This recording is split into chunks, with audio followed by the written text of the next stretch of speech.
Price Lord. எப்படி இருக்கீங்க? நல்லா இருக்கீங்களா? இந்த வீக் தலைப்பு கடவுளின் பாதுகாப்பு. வாங்க அதை பற்றி ஒரு சாங் கேட்கலாம்.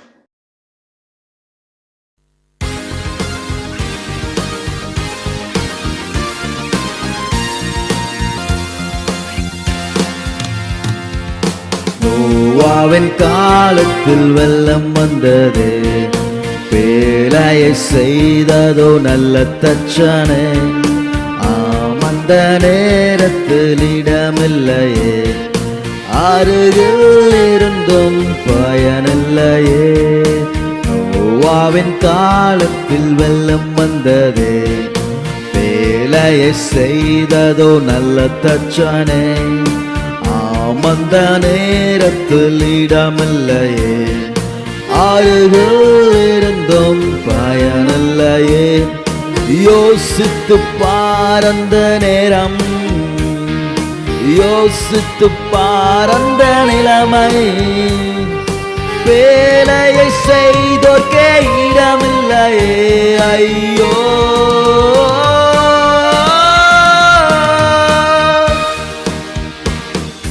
இயேசுவின் வருகை மிக சமீபமே, தவறினமாய் நீ விட்டு விடாதே. உலகத்தின் மாயையில் மயங்கிடாதே, வாழ்க்கையின் நோக்கத்தை மறந்திடாதே. இயேசுவின் வருகை மிக சமீபமே, தவறினமாய் நீ விட்டு விடாதே. உலகத்தின் மாயையில் மயங்கிடாதே, வாழ்க்கையின் நோக்கத்தை மறந்திடாதே. இயேசுவுக்காய் அதை நீ இழந்தாய், ஆதாய கண்ணோட்டம் வேண்டாம். இயேசுவுக்காய் அதை நீ இழந்தாய், ஆதாய கண்ணோட்டம் வேண்டாம். இருதயம் சுத்தமாயிருக்கானுங்கோ ஐயா.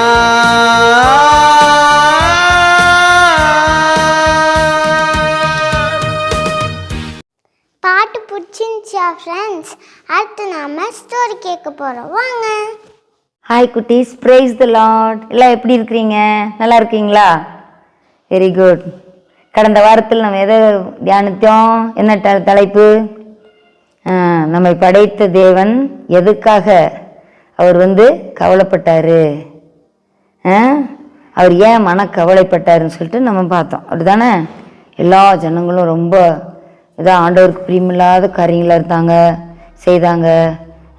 நோவா குடும்பம் மட்டும்தான், நோவா மட்டும்தான் நீதிமான உத்தமனாக இருந்தான். ஆகவே அவங்க நோவாவினுடைய குடும்பத்தை ஆண்டவர் அந்த 8 பேர் அடங்கிய பேழையை செய்ய வச்சாரு அப்படின்னு சொல்லிட்டு நம்ம பார்த்தோம். அப்படிதானே? 120 வருஷம் அந்த இடத்துக்கு சொல்லியும் கூட வேலை செஞ்சவங்க கூட அதில் என்ன செய்ய முடியல, போக முடியல அப்படின்லாம் பார்த்தோம். இன்றைக்கி நம்ம என்ன பார்க்குறோன்னா, அப்படிப்பட்ட தேவன் மன துருக்கம் நிறைந்தவராகவும் இருக்கிறாரு.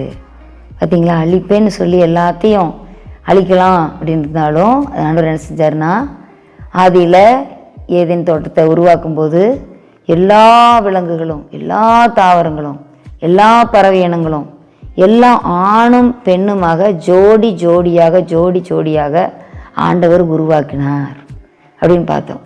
அப்போ அதெல்லாம் அழிஞ்சு போயிடுச்சுன்னா, அந்த இனங்கள்லாம் அழிஞ்சிருச்சுன்னா அதனுடைய இதே படைப்பின் திட்டமே நோக்கம் இல்லாமல் போயிடல. ஆண்டவர் எல்லாம் வாழ்ந்து எல்லாம் பழுகி பெருகி பூமியை நிரப்பத்தானே ஆண்டவர் உருவாக்குனாரு. அப்போது இந்த இடத்துல எல்லாமே வெள்ளம் பெரிய வெள்ளம் எல்லாமே உலகத்திற்கு அத்தனை பேரையும் அழித்ததென்றால் அந்த இனங்கள் காப்பாற்றப்படணும்ல. அதனால் என்ன செஞ்சார்? எல்லா விலங்குகள், எல்லாம் நல்ல பெரிய பெரிய காட்டு விலங்குகள், நாட்டு விலங்குகள் எல்லாமே. ஏன்னா நோவா காலத்தில் ஒரு வேலையிலேருந்து வெளியே அதுக்கப்புறம் தான் அவங்க என்ன செஞ்சாங்க? மாமிசமே புசிக்க ஆரம்பித்தாங்க. அது வரைக்கும் பார்த்திங்கன்னா எல்லாம் வெஜிடேரியன்ஸ் தான், அப்படி இருந்தாங்க. அதுக்கப்புறம் தான் என்ன செஞ்சாங்க? எல்லாம் அது பண்ணுறாங்க. அப்போ பாருங்கள், அந்த விலங்குகள் எல்லாம் அப்படி எல்லாம் ஒற்றுமையாக ஆண்டவர் சொல்ல என்ன செய்யுது? எல்லாமே ஆதாமக்கிட்ட வந்ததில்ல, பேர் வச்சார்ல ஒவ்வொன்றையும். அது மாதிரி இப்போவும் ஆண்டவருடைய கீழ்ப்படிதல் பாருங்கள், அந்த ஆண்டவருக்கு கீழ்ப்படிதலை இப்போ நம்ம கூட குழந்தைகள் எல்லாம் நம்ம சில சமயம் பார்த்தீங்கன்னா எல்லாம் வரிசையாக 2 பேராக போங்க அப்படின்னு எல்லாம் சொல்லி பள்ளிக்கூடத்துலலாம் சொல்கிறாங்கல்ல. ஆனால் என்ன செய்ய மாட்டாங்க, கொஞ்சம் தூரம் 2 பேராக போகிற மாதிரி போயிட்டு கை பிடிச்சிட்டு போவாங்க. ஆனால் கொஞ்ச நேரத்தில் என்ன செஞ்சிருவாங்க, கூட்டமாக எல்லோரும் முண்டி அடிச்சுட்டு போவாங்க. ஆனால் நோவின் காலத்தில் பாருங்கள், அந்த பேழையை கட்டி முடித்தோடனே எல்லா விலங்குகளும் சிங்கம், புலி, கரடி, ஒட்டகம், கங்காரு எல்லாமே 2 பேழைகளை போகுது. எல்லாம் ஆணும் பெண்ணுமா எல்லா விலங்குகளும் போகுது. அந்த இடத்துல பார்த்திங்கன்னா நோவா அந்த விலங்குகளுக்கெல்லாம் என்ன உணவு சாப்பிட்ணுமோ அது எல்லாத்தையும் ஸ்டோர் பண்ணி வைக்கிறார். 1 வருஷத்துக்கு ஸ்டோர் பண்ணி வைக்கிறார். பாருங்க எவ்வளோ ஒரு ஆச்சரியன்ட்டு.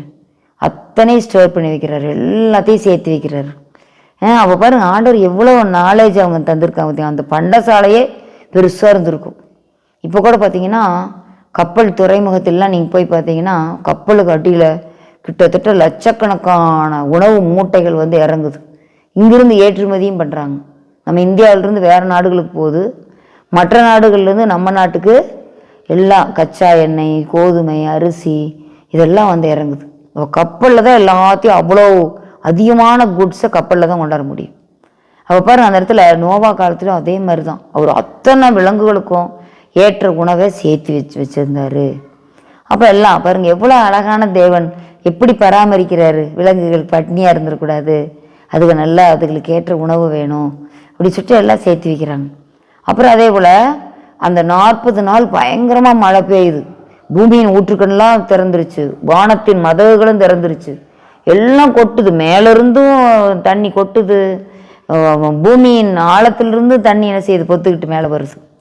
அப்படியே கொஞ்சம் கொஞ்சமாக தண்ணி ஏற ஏற ஏற வேலை எப்படியே மிதக்க ஆரம்பிக்குது.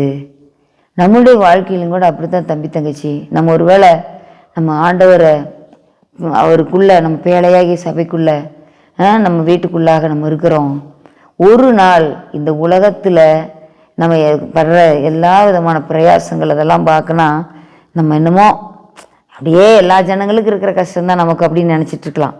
ஆனால் ஒரு நாள் நோவின் பேழை மிதந்த மாதிரி நம்மளுடைய பேழையும் ஆண்டவர் மிதக்க வைப்பார். எல்லாருக்கும் மேலே உயர்வு ஆண்டவர் வைப்பார். புரியுதா தம்பி தங்கச்சி? அதே போல் பார்த்திங்கன்னா அந்த பேழையில் அந்த விலங்குகள் எல்லாமே அப்படியே இருக்குது. அதுக்கடுத்து பார்த்திங்கன்னா அவங்க வந்து 1 வருஷம் கழிச்சிட்டு அந்த தண்ணீர் கொஞ்சம் கொஞ்சமாக இறங்க ஆரம்பிக்குது. கொஞ்சம் கொஞ்சமாக அப்படியே வத்தி இறங்க ஆரம்பிக்குது. இறங்கிட்டு கடைசியில் பார்த்திங்கன்னா அரராத் அப்படிங்கிற மலையில் அந்த நோவாவின் பேழை நின்றுது. நோவாஸ் ஆர்க் அரராத் அப்படிங்கிற மலையில் நின்றுது. இன்னுமே புவியியல் வல்லுநர்கள், தொல்பொருள் ஆராய்ச்சியாளர்கள்லாம் அந்த பேழையை கண்டுபிடிச்சிருக்கிறாங்க. அந்த பேழையினுடைய பாகங்கள் அதெல்லாம் கண்டுபிடிச்சிருக்கிறாங்க. அவங்க கண்டுபிடிச்சி அதை டெஸ்ட் பண்ணி பார்த்ததில் அவங்க கொப்பேறு மரத்தை தான் செஞ்சுருக்குது, நிலக்கீல்கள் பூசப்பட்டிருக்கிறது அப்படின்லாம் அவங்க கண்டுபிடிச்சிருக்கிறாங்க. அப்போ பாருங்கள் எல்லா வேதத்தில் சகல காரியங்களும் எப்படி உண்மையாக இருக்குதுன்னு பாருங்கள். 6000 வருடங்களுக்கு முன்பாக நடந்த காரியத்தை இப்போ அவங்க கண்டுபிடிச்சிருக்கிறாங்க. அப்போ பாருங்கள் அந்த இதெல்லாம் அரராத் மலையில் நின்றுச்சு. அப்போது இன்னும் பூமியில் எல்லாம் தண்ணியும் வத்திருச்சா அப்படின்னு பார்க்குறதுக்கு காகத்தை அனுப்புகிறாங்க. காகம் போய் அங்கே உட்காந்துக்குச்சு. எல்லாம் இறந்து போன உடல்கள்லாம் ஏதாவது இருக்கும், அதில் சாப்பிட்டுட்டு இருந்துக்குச்சு. ஆனால் இந்த புறா அனுப்புனா அது புறா போய் ஒலிவ மர இலையை ஒரு டெண்டர் லீஃபை அது அப்படியே வாயில் கொத்திக்கிட்டு வருது. அப்போ என்ன, ஜலம் தண்ணி இறங்கிருச்சு, மரத்தினுடைய இதெல்லாம் தெரியுது. மற்ற மரங்கள் எல்லாமே தண்ணீரில் அழிஞ்சு போயிடுச்சு, அதெல்லாம் அழுகி போச்சு இலையெல்லாம். ஆனால் ஒலிவ மரம் மட்டும் எவ்வளோ தண்ணீரில் இருந்தாலும் சரி, எவ்வளோ இது இருந்தால் அந்த இலைகள்லாம் அழுகவே செய்யாது. ஏன்னாட்டா எண்ணெய் பசை உள்ளது அந்த ஒலிவ இலைகள். அப்போ அதில் அப்படியே அந்த இலையை கொத்திக்கிட்டு வருது. அது அப்படியே நோவா அதை வாங்கி வச்சுட்டார். இப்போ நம்ம பூமி தண்ணி வத்திருச்சு அப்படின்னு சொல்லிட்டு ஆண்டவர் அந்த கதவை, அடைத்த கதவை திரும்பவும் திறக்க வச்சு அவங்கள எல்லாம் 8 பேர் வெளியே வந்து இருக்கிறாங்க. அப்போ நோவா சொல்கிறாரு, ஆண்டவர் நோவாக்கிட்ட, அந்த இனிமேல் இப்போ பார்க்கக்கூடிய வெள்ளம், இனிமேல் நான் பூமியை தண்ணீர்னால் என்ன செய்ய மாட்டேன், அழிக்க மாட்டேன், தண்ணீர்னால் அழிக்க மாட்டேன். இனி மக்கள் வந்து என்ன செய்யணும், ஆண்டவருக்கு பிரியமான பிள்ளை வாழணும். நீங்கள் உனக்கு இருக்க சேம் காம் யாப்பேத்தின் மூலமாக இந்த பூமியில் என்ன செய்வாங்க, மனுஷர்கள் பெருகி அவங்க வாழ்வாங்க, மக்கள் இவர்கள் மூலமாக வருவாங்க அப்படின்னு சொல்லிட்டு அந்த இடத்துல ஆசீர்வாதத்தை கொடுக்குறாரு. அப்போ அதுவும் இல்லாமல் என்ன செய்கிறாரு, ஒரு வானத்தில் ஒரு பெரிய ஒரு அடையாளத்தை வைக்கிறாரு, வானவில் உண்டாக்குறாரு. மழை பெய்வதற்கு முன்பும் மழை பெய்த பின்பும் தான் அந்த வானவில் வரும். சூரியன் உதிக்கிற திசைக்கு ஆப்போசிட்டில் அந்த வானவில் தோன்றும். காலையில இருந்தால் மேற்கு திசையில் இருக்கும், சாயங்காலமாக இருந்தால் கிழக்கு திசையில். சில சமயம் பார்த்திங்கன்னா சூரியனை சுற்றிலும் அந்த வட்டமாக வானவில் காணப்படும். வானவில்லு ஆண்டவர் வானத்தில் வைத்த வில். இன்னும் யாருமே அந்த வானவில் வராமையும் பண்ண முடியாது. வானவில்ல இன்னொரு வானவில்ல உருவாக்கவும் யாருனாலையும் முடியாது. யாராவது ஒரு சயின்டிஸ்ட் வானவில் உருவாக்க சொல்லுங்க பார்க்கலாம். ஆண்டவராய் இயேசு கிறிஸ்து பிதாவாகி தேவன் தான் அந்த வானவில் உண்டாக்குனார். வானவில் எதுக்குன்னா, மழை பெஞ்சதுன்னா வைங்க, மனுஷங்க ஐயோ மழை இப்படி பெய்யுதே, உலகம் அழிஞ்சிருமோ அப்படின்னு சொல்லிட்டு நம்ம கவலைப்பட வேண்டியதில்லை. அந்த வானவில் தோன்றுச்சுன்னா ஆண்டவர் உடனே நினைப்புட்டுறாரு. பாரு நோவா, இந்த வானவில்லை வைக்கிறேன். இந்த வானவில் எதை குறிக்கும்னா, இனிமேல் நான் தண்ணீரால் பூமியை அழிக்க மாட்டேன். இதுதான் அந்த வானவிலினுடைய அர்த்தம் அப்படின்னு சொல்லிட்டு சொல்லி கொடுக்குறாரு. அப்போ அந்த இடத்துல நம்மளும் கூட இப்போ என் வானவில் வந்துன்னா, ஆண்டவரே நோவாவுக்கு நீர் செய்த அந்த தீர்மானத்தை உடன்படிக்கையை இன்றைக்கி நீங்கள் நினைவு கூற வைக்கிறீங்களே, அதற்காக நன்றின்னு சொல்லணும். அப்போ அந்த இடத்துல அந்த வானவில் வந்துருச்சுன்னா, ஓ இனிமேல் நம்ம அழிக்க மாட்டார் ஏசப்பா, இனிமேல் நம்மளை ஏசப்பா அழிக்க மாட்டார் சொல்லிட்டு நம்ம வாழ்க்கையில் பாருங்கள், ஆண்டவர் கலர்ஃபுல்லான ஒரு சிக்னலை வச்சுருக்கிறார் நம்ம வாழ்க்கையில். ஒன்றுமே இல்லை, என் லைஃப் அவ்வளோதான் அப்படின்னு சொல்லி மங்கி போயிடுச்சு, வாடி போயிடுச்சு அப்படின்னு நம்ம நினைக்கலாம். ஆனால் ஆண்டவர் க்ளோயிங்காக ஆண்டவர் நினச்சி போகிறார், நம்ம வாழ்க்கையை மாற்ற போகிறார் தம்பி தங்கச்சி. அதனால் நம்ம வாழ்க்கையிலும் கூட ஆண்டவருக்கு பிரியமில்லாத காரியங்கள் செய்த நிமித்தமாக நம்ம வாழ்க்கையில் ஆண்டவர் சில காரியங்கள் ஒரு வேளை தண்டனை கொடுத்துருக்கலாம். ஆனால் என்ன தான் தண்டித்தாலும் அடித்தாலும் அணைக்கின்ற நம்ம தகப்பன் ஆண்டவராக இயேசு கிறிஸ்து. அப்பா அம்மா சில சமயம் நம்மளை அடிச்சிடுறாங்க, கண்டிக்கிறாங்க. அப்போ கொஞ்சம் நேரம் நம்ம அழுகிட்டோன்னு விட்டுருவாங்க, சரி அப்போ தான் கொஞ்சம் திருந்துவான் அப்படின்ட்டு. ஆனால் அதுக்கப்புறம் என்ன செய்கிறாங்க, அவன் நம்ம சாப்பிடாமல் அப்படியே உட்காந்துருந்தா என்ன பண்ணுவாங்க, சரி சரி அப்பா உனக்கு என்ன செய்ய சொல்லுவாங்கள்ல, உங்கள்கிட்ட வந்து அப்பா நல்லதுக்கு தானே சொன்னேன், நீ நல்லா படித்து நல்ல மார்க் எடுத்தால் தானே பெரிய ஆளாக வர முடியும் அப்படின்னு சொல்லிட்டு அப்புறம் அப்படியே தட்டி கொடுத்து கோளாறாக பேசுவாங்க, அன்பாக பேசுவாங்க. அது மாதிரி தான் ஆண்டவராக இயேசு கிறிஸ்து. இந்த உலகத்தில் நம்ம மனுஷன் இன்றைக்கி இருந்து நாளைக்கு இல்லாமல் போகிற மனுஷனே அவ்வளோ பாசம் வைக்கும்போது கடவுள் நம்ம மேலே எவ்வளோ பாசம் வச்சுருப்பார், நம்மளை உருவாக்குன்னு தேவன் எவ்வளோ பாசம் வச்சுருப்பார். ஆகவே தான் அந்த மனுஷனை அழிப்பேன்னு சொன்னாலும் கிருபையாக இறங்கி அந்த குடும்பத்தை காப்பாற்றி திரும்பவும் பூமியில் ஜனங்கள் பெருகிறதற்கு இந்த சேம்காம் யாப்பேத்தின் மூலமாக தான் சந்ததி உருவாகுச்சு இந்த பூமியில். புரியுதா தம்பி தங்கச்சி? அதனால் நம்மளுடைய வாழ்க்கையில் நம்ம புதிய காரியத்தை ஆண்டவர் செய்வார். இந்த காரியமெல்லாம் நடக்குமா அப்படின்னு நீ நினைக்கலாம். ஐயோ இந்த பாடத்தில் நான்லாம் இப்போ 8 மார்க் வந்தாலே போதும், எங்கே 80 மார்க் 90 மார்க் வாங்க போகிறேன் அப்படின்னு நினைக்கிறீங்களா? கிடையவே கிடையாது. நீங்கள் ஆண்டவர் கரத்தில் அடங்கிருங்க. ஆண்டவர் அந்த பாடத்தில் உங்களுக்கு ஞானத்தை கொடுத்து நீங்கள் செய்ய முடியாது, என்னால் முடியாதுன்னு சொன்னதை ஆண்டவர் முடிச்சு காட்டுவார். ஹல்லேலூயா. அப்படியே பாருங்கள், இந்த இடத்துல ஆண்டவர் எவ்வளோ அழகாக பாதுகாக்கிறார் பார்த்தீங்களா? நம்மளை அடித்தாலும் அணைக்கின்றவர் அவர் தான். என்னை நீர் கொன்று போட்டாலும் நான் உண்மை விடுவதில்லைங்கிறார். யார்? யோபு. பாருங்க, ஆண்டவர் நம்ம கொன்று போட்டாலுமே நம்மளை உயிர்ப்பிக்கிறதுக்கு அவரால் முடியும். ஹல்லேலூயா. அப்போ பாருங்கள், நம்மளுடைய வாழ்க்கையில் தம்பி தங்கச்சி நம்ம எப்போவுமே ஆண்டவருக்கு பிரியமாக இருக்கணும், ஆண்டவர் சொற்படி செய்யணும், அவர் சொல்லி காட்டி செல்கிற வழியில் நடக்கணும். தேவையற்ற காரியங்கள் ஈடுபடக்கூடாது. பணம் பொருள் எது இருந்தாலும் சரி அதை செலவு பண்ணணும்னு நினைக்கக்கூடாது, அதை சேர்த்து வைக்கணும். எப்படி நோவா பாருங்க, 1 வருஷத்துக்குரிய உணவுகளை சேர்த்து வைக்கிறான். அது மாதிரி நம்மளுடைய வாழ்க்கையிலும் கூட என்னென்ன காரியத்துக்கு வருஷம் முழுவதும் எதுக்கெல்லாம் என்னென்ன தேவை இருக்குது அப்படின்னு சொல்லிட்டு நம்ம கருத்தாக அந்த உலகத்தில் பொழைச்சி பழகணும். டெய்லி 10 ரூபா நீ தம்பி தங்கச்சி செலவு பண்ணுறேன்னு வைங்க, மாதம் என்னாச்சு 300 ரூபா நினச்சி பாருங்க. அப்போ 10 மாதத்துக்கு என்னாச்சு 3000 ரூபா, 12 மாதத்துக்கு என்னாச்சு எவ்வளோ பணத்தை நம்ம செலவு பண்ணுறோம் பாருங்க. சாதாரண ஒரு 50 ரூபாய்ன்னு போட்டாலும் அப்படி தான். அவ்வளோ செலவு பண்ணுறோம், அப்படியே வேஸ்ட்டாக செலவு பண்ணுறோம். அந்த மாதிரிலாம் செலவு பண்ணக்கூடாது. ஏசப்பா எப்படி நோவா வந்து எல்லாத்துக்காகவும் சேர்த்து வச்சுருந்தான். அது மாதிரி நாமும் என்ன செய்யணும்? நல்லவன் தன் பிள்ளைகளுக்கு சுதந்திரம் வைத்து போகிறான். அப்போ அதனால் நம்ம என்ன செய்யணும்? சுதந்திரத்தை காப்பாற்றணும். அப்போ ஏனோ தானோன்ட்டு இருக்கக்கூடாது. நம்ம இப்படியெல்லாம் ஆண்டவருக்கு பிரியமாக இருக்கும்போது ஆண்டவருடைய பாதுகாப்பு நமக்கும் கிடைக்கும். ஆண்டவருடைய பாதுகாப்பு நமக்கு நிச்சயம் கிடைக்கும். அதனால் நம்ம அதை பற்றி நம்ம சந்தேகமே வேண்டாம். எப்படி இருந்தாலும் ஆண்டவர் நம்ம என்ன செய்வார்? காப்பாற்றுவார்.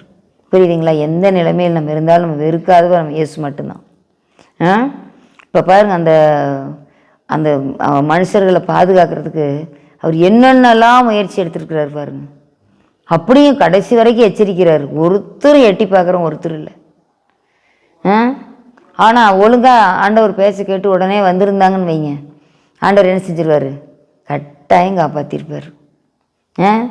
நினிவே மக்கள் அழிப்பேன்னு சொன்னார். ஆனால் அழிச்சாரா?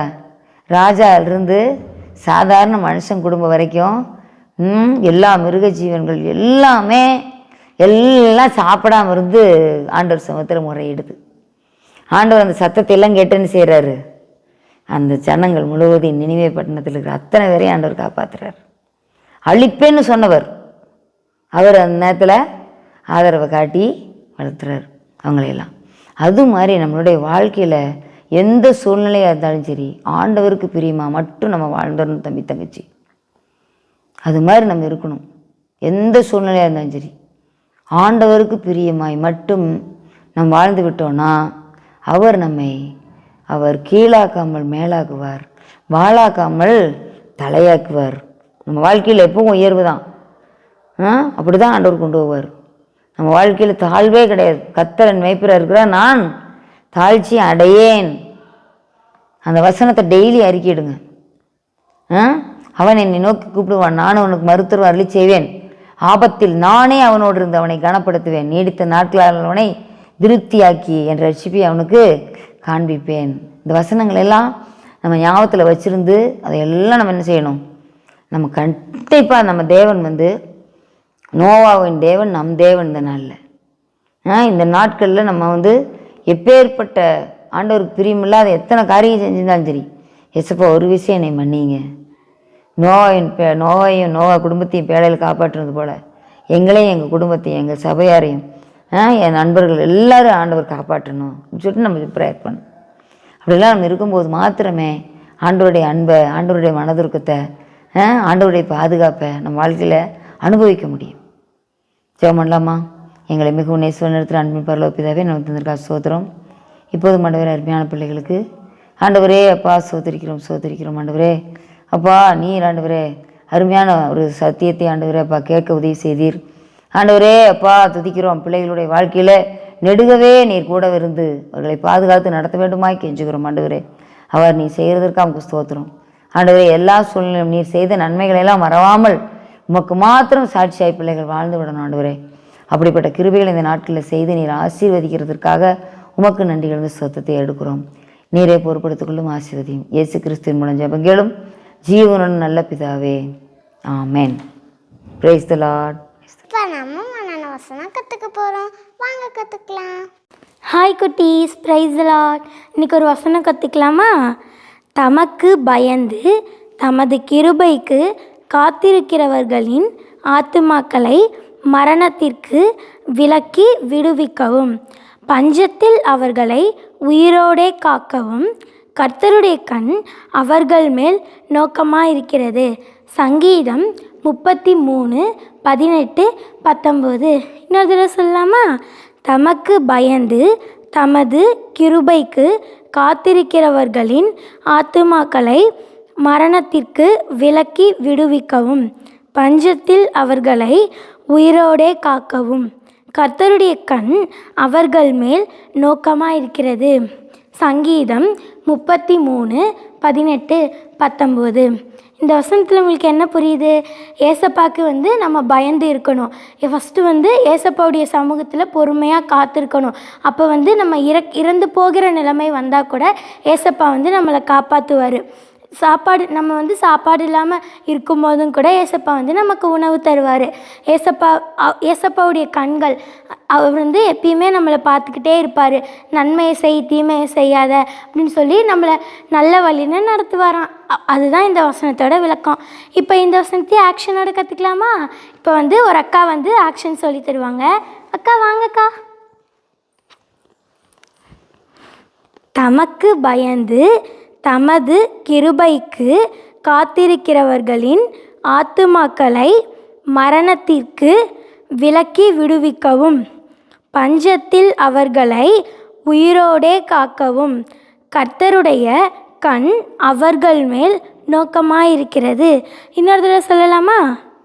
தமக்கு பயந்து தமது கிருபைக்கு காத்திருக்கிறவர்களின் ஆத்துமாக்களை மரணத்திற்கு விலக்கி விடுவிக்கவும், பஞ்சத்தில் அவர்களை உயிரோடே காக்கவும் கர்த்தருடைய கண் அவர்கள் மேல் இருக்கிறது. பாய் குட்டீஸ், அடுத்த வாரம் மீட் பண்ணலாம். Bye friends. இப்போ நாம மிஷனரி ஸ்டோரி கேட்க போகிறோம். கேட்கலாமா? Praise the Lord children. Welcome to Missionary Story Time. நாம் கடந்த வாரத்திலிருந்து ஒரு புதிய மிஷனரி சரித்திரத்தை பார்த்துக்கிட்டு இருக்கிறோம். யார் அவர்? பண்டிதை ரமாபாய். மகாராஷ்டிராவில் பிறந்தாங்க. அவங்களுடைய வாழ்க்கை எப்படி இருந்துச்சு? ஒரு நாடோடியாக புண்ணிய ஸ்தலங்களுக்கு சென்று என்ன செய்வாங்க? புராண கதைகளை சமஸ்கிருத மொழியில் சொல்லுவாங்க, ஓதுவாங்க. இதுதான் அவங்களுடைய வாழ்க்கையாக இருந்துச்சு. பிறகு பஞ்சத்தினால் அவருடைய குடும்பம் மரித்து போகிறாங்க. அவரும் அவருடைய அண்ணனும் மட்டும் என்ன செய்கிறாங்க? ரமாபாயும் அவருடைய சகோதரன் மட்டும் பிழைத்து கொல்கத்தாவுக்கு வராங்க, தஞ்சம் புகுறாங்க. அங்கே ஒரு படித்த பிராமணர்கள் மூலியமாக அவங்களுக்கு ஒரு மறு வாழ்வு கிடைக்குது அப்படின்னு நம்ம பார்த்தோம். அதுக்கப்புறம் என்ன நடந்துச்சுன்னா, இவர் கொல்கத்தாவில் பண்டித ரமாபாய் இருக்கும் பொழுது அங்கே படித்த பிராமணர்கள் என்ன செய்கிறாங்க? அவரை கூட்டிக்கிட்டு ஒரு அழைப்பு கொடுக்குறாங்க. என்ன அழைப்புனா, நீங்கள் வரணும், நீங்கள் நிறைய கல்வி மொழிகளை கற்றுக்கொள்கிறதுனால உங்களுடைய கல்வி புலமை எங்களுக்கும் தேவைன்னு சொல்லி ஒரு புதிய ஒரு கூடுகைக்கு அவரை அழைக்கிறாங்க. அது என்ன கூடுகைனா, ஒரு கிறிஸ்தவ கூடுகை. இவர்கள் போகிறாங்க. போய் பார்த்தா வித்தியாசமாக இருக்குது. இவ்வளோ நாட்களாக நான் எத்தனையோ கோயில்களுக்கு சென்றிருக்கிறேன், ஆனால் இது ஒரு புதுமையாக இருக்கே. ஏன்னா அவங்களுடைய வாழ்நாள் எல்லாமே மக்களோடு கலந்து வாழாமல் கோயிலையே இருந்ததுனால இப்போ இந்த கொல்கத்தாவில் வந்து இந்த கிறிஸ்தவ கூடுகை பார்க்கும் பொழுது அவங்களுக்கு ரொம்ப புதுமையாக இருக்குது. முழங்கால் படி போட்டிருக்கிறாங்க, வித்தியாசமாக ஜெபிக்கிறாங்க, ஏதோ உணவு காரியங்களில் கூட ஒரு வித்தியாச முறைகள் இருக்கிறதே அப்படின்னு சொல்லி அவங்களுக்கு ஒரு ஆச்சரியம். அப்போ அவங்க என்ன செய்கிறாங்க? சமஸ்கிருத மொழியில் இருக்கக்கூடிய புதிய ஏற்பாட்டை என்ன செய்கிறாங்க? ரமாபாய்க்கு கொடுக்குறாங்க. அவங்களும் ஏதோ படித்து பார்க்குறாங்க வீட்டுக்கு வந்து. ஆனால் ஒன்றும் அந்த அளவுக்கு அவங்களுக்கு விளங்கி கொள்ள முடியல.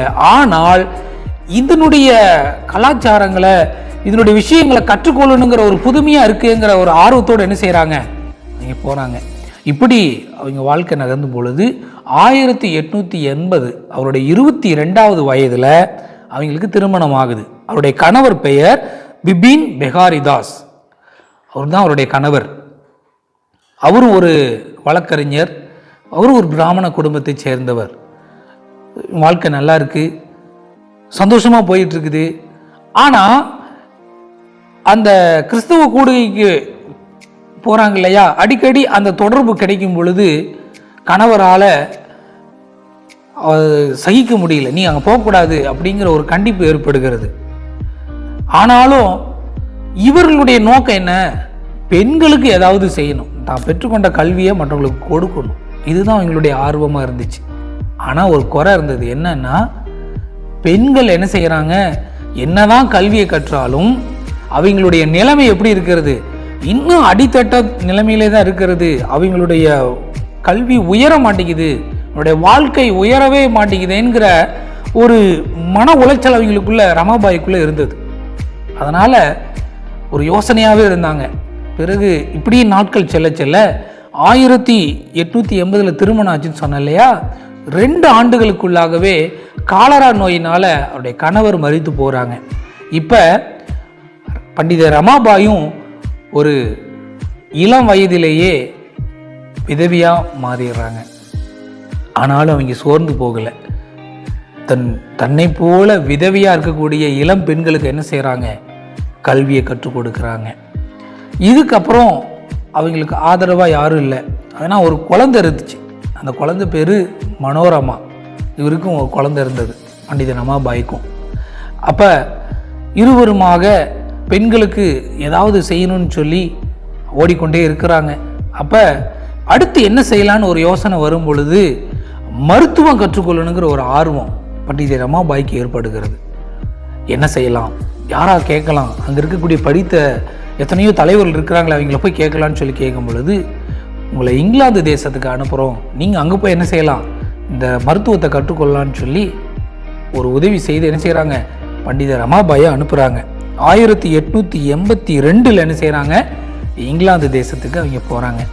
போய் மருத்துவத்தை கற்றுக்கொண்டு அது மூலியமாவனாச்சு பெண்களுக்கு என்ன செய்யலாம், திரும்ப வந்து செய்தால் பெண்களுடைய வாழ்க்கை முன்னேறும்னு நினைக்கிறாங்க. இப்படியே நாட்கள் நகர நகர அவங்களுக்குள்ள இருந்த அந்த பெண்களுக்கு ஏதாவது செய்யணுங்கிற அந்த ஆசை மட்டும் குறையவே இல்லை. இப்போ இங்கிலாந்து தேசத்தில் போய் இறங்கியாச்சு. அங்கே போனதுக்கப்புறம் தான் எங்களுக்கு என்ன செய்யுது, ஒரு வாழ்க்கையில் ஒரு திருப்பு முனையே ஏற்படுது. என்னன்னா, அங்கே அவங்கள யார் பார்த்துக்கிறாங்கன்னா, வாண்டேஜ் கல்லூரி சகோதரிகள் தான் என்ன செய்கிறாங்க, அவங்களுக்கு இங்கிலாந்து தேசத்தில் தங்குறதுக்கு இட வசதியும் அவங்களுக்கு மருத்துவத்தை சொல்லிக் கொடுக்கவும் பிரயாசப்படுறாங்க.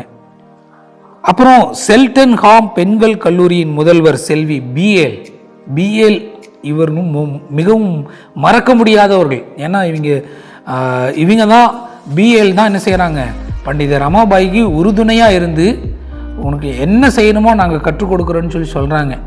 ஆனால் ஒரு சின்ன குறை இருந்தது. என்னன்னா, பண்டித ரமாபாய்க்கு கேட்கும் திறன், இந்த செவித்திறனில் கொஞ்சம் குறைபாடு இருந்துச்சு.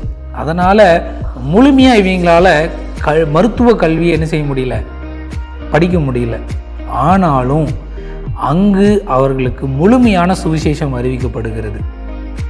ஏன்னா அங்கே போய் பார்த்ததுக்கு அப்புறம் தான் தெரியுது கிறிஸ்துவனுடைய அன்பே. ஏன்னா அங்கு பல பெண்கள் என்ன செய்கிறாங்க, கல்வியை கற்று உயர்றாங்க.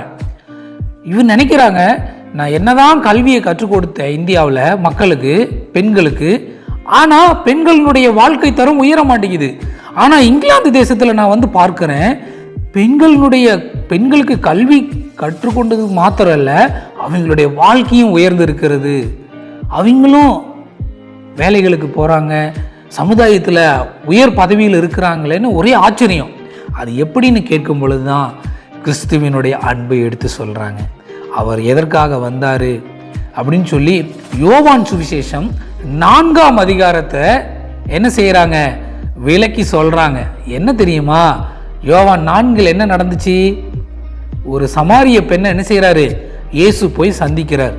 சமாரியர்கள் என்ன செஞ்சாங்க, யூதர்களால் புறக்கணிக்கப்பட்டு தள்ளப்பட்ட ஒரு சமுதாயத்தினராக இருந்தாங்க. அந்த ஒரு பெண்ணுக்கு என்ன செய்கிறாரு, தேடி போய் சுவிசேஷம் சொல்லி என்ன செய்கிறாரு, அந்த பெண் மூலியமா அந்த சமுதாயமே உயர்த்தப்பட்டது இல்லையா, ஆசீர்வதிக்கப்பட்டது இல்லையா. நிச்சயம் இயேசுவினுடைய அன்பு மாத்திரம்தான் ஒவ்வொருடைய வாழ்க்கையை மாற்ற முடியும்னு சொல்லி அவங்க உணர்ந்தது மாத்திரம் இல்லை. அதற்கப்புறம் இயேசு எனக்காக தான் சிலுவையில் அவர் மரித்தார், அவர் அந்த சிலுவின் பாடுகளை சுமந்தார், நம்முடைய பாவங்களையும் நம்முடைய துக்கங்களையும் அவர்தான் சுமந்து தீர்த்தார் என்று சொல்லி முழுமையாக இயேசுவினுடைய அன்பை அறிந்து கொள்றாங்க. மற்ற எத்தனையோ சடங்காச்சாரங்கள், சம்பிரதாயங்கள், எத்தனையோ வழிபாடுகள் என் மனசுக்கு ஆறுதலையும் மாறுதலையும் வாழ்க்கையில் ஒரு பெரிய மாற்றத்தை கொடுக்கல. கிறிஸ்துவனுடைய அன்பு மாத்திரம்தான் ஒவ்வொருடைய வாழ்க்கையை மாற்றுங்கிறத உணர்றாங்க. இப்போ அடுத்ததாக 1883 என்ன செய்கிறாங்க, ஞானஸ்நானம் எடுத்துக்கொள்கிறாங்க. இங்கிலாந்து தேசத்திலேயே ஞானஸ்நானம் எடுத்துக்கிறாங்க. எடுத்துட்டு ஒவ்வொரு வேதாகமத்தையும் படிக்க ஆரம்பிக்கிறாங்க. அதில் குறிப்பாக George Muller, Hudson Taylor, John C Paton போன்ற மிஷினரிகளுடைய சரித்திரத்தை வாசிக்கிறாங்க. இவங்கெல்லாம் எப்படி இயேசுவுக்காக கிறிஸ்துவை ஏற்றுக்கொண்டு இயேசுவுக்காக எப்படியெல்லாம் ஊழியத்தை செஞ்சாங்க, பெண்களுக்கு அனாதைகளுக்கு எப்படியெல்லாம் கல்வியை கொடுத்தாங்கன்னு சொல்லி அந்த சரித்திரத்தை வாசித்து நானும் அவர்களை போல இருப்பேன் அப்படின்னு சொல்லி ஒரு தீர்மானம் எடுக்கிறாங்க. இப்படியாக இங்கிலாந்து தேசத்தில் ஒரு பெரிய மாற்றத்தோடு கூட அவங்க என்ன செய்கிறாங்க, இந்தியாவிலையும் போய் பெண்களினுடைய வாழ்க்கை முன்னேறணும்னு சொல்லி முடிவெடுத்து என்ன செய்கிறாங்க, அவங்க திரும்ப இந்தியா தேசத்துக்கு வரலான்னு முயற்சி எடுக்கிறாங்க. அப்போ ஒரு சில நல்ல மனிதர்கள், ஆவிக்குரிய நல்ல சகோதரர்கள் என்ன செய்கிறாங்க, சான் பிரான்சிஸ்கோ அப்படிங்கிற நாட்டுக்கு நீங்கள் வாங்க, இன்னும் இதனுடைய மிஷன் எப்படி ஆரம்பிக்கிறது, இதனுடைய ஊழியத்தினுடைய தன்மை என்ன அப்படிங்கிற அந்த ஒரு காரியங்களை கற்றுக் கொடுக்குறாங்க. அங்கே 4 மாதங்களுக்கு பிறகு என்ன செய்கிறாங்க, பிரான்சிஸ்கோவில் இருந்து அப்படியே ஜப்பான், சீனா இந்த வழியாக என்ன செய்கிறாங்க, பம்பாய்க்கு வந்து இந்தியாவை என்ன செய்கிறாங்க, வந்தடைகிறாங்க. இப்போ இந்தியாவுக்கு வரும் பொழுது ஒரு புதிய ஒரு வல்லமையோடு கூட, புதிய அபிஷேகத்தோடு கூட கிறிஸ்துவினுடைய அன்பை பெற்றுக்கொண்டு என்ன செய்கிறாங்க, ஒரு எப்படியாவது என் இந்திய தேசத்தினுடைய பெண்களை நான் மாற்றுவேன், அவங்க வாழ்க்கையை உயர்த்துவேங்கிற ஒரு நம்பிக்கையோடு கூட ஒரு முடிவோடு என்ன செய்கிறாங்க, சந்தோஷத்தோடு இங்கிலாந்து தேசத்திலிருந்து அவங்க இந்தியாவுக்கு வராங்க. அருமையான தம்பி தங்கச்சி, பண்டிதை ரமாபாய் அவனுடைய வாழ்க்கையில் எப்படி கிறிஸ்துவின் அன்பை ஏற்றுக்கொண்டு மற்றவர்களுக்காக எதையாவது நான் செய்யணும் அப்படிங்கிற ஒரு ஆர்வத்தோடு வராங்களோ, அதே போல் நீங்களும் கிறிஸ்துவின் அன்பை பெற்றுக்கொண்டு அந்த அன்பை மற்றவர்களுக்கு சொல்லுங்கள். அப்படிப்பட்ட உள்ளம் உங்களுக்குள்ளும் வேண்டும். தீர்மானம் எடுப்போமா, செபிப்போமா. அன்பும் இரக்கமும் உள்ள எங்கள் நல்ல தந்தையே, இப்பொழுதும் பண்டிதை ரமாபாய் அவர்கள் ஆண்டவரை சரித்திரத்தை நாங்கள் கேட்டுக்கொண்டிருக்கிறோம். அவர் எப்படி இங்கிலாந்து தேசத்துக்கு சென்று பெண்களினுடைய வாழ்க்கை தரத்துக்காக ஒரு மருத்துவத்தை கற்றுக்கொள்ள வேண்டும் என்று சொல்லி ஆர்வத்தோடு போனார். ஆனாலும் பல தடைகள் இருந்தது. அதையெல்லாம் தாண்டி அவர் கிறிஸ்துவின் அன்பை பெற்றுக்கொண்டு நான் நிச்சயம் எதையாவது செய்வேன் என்கிற ஒரு உத்வேகத்தோடு கூட வருகிறதை நாங்கள் பார்க்கிறோம். அப்படியாக நாங்களும் உமக்காக எதையாவது செய்ய வேண்டும் கர்த்தாவே. அப்படிப்பட்ட இருதயத்தை எங்களுக்கு தாரும். உம்முடைய அன்பை நாங்கள் அநேகருக்கு எடுத்து சொல்லக்கூடிய கிருபைகளை கொடுங்க சுவாமி. ஆசீர்வதிங்க. இயேசுவின் நாமத்தில் ஜெபிக்கிறோம் நல்ல பிதாவே, ஆமேன். பிடிச்சிருந்துச்சா ஃப்ரெண்ட்ஸ்?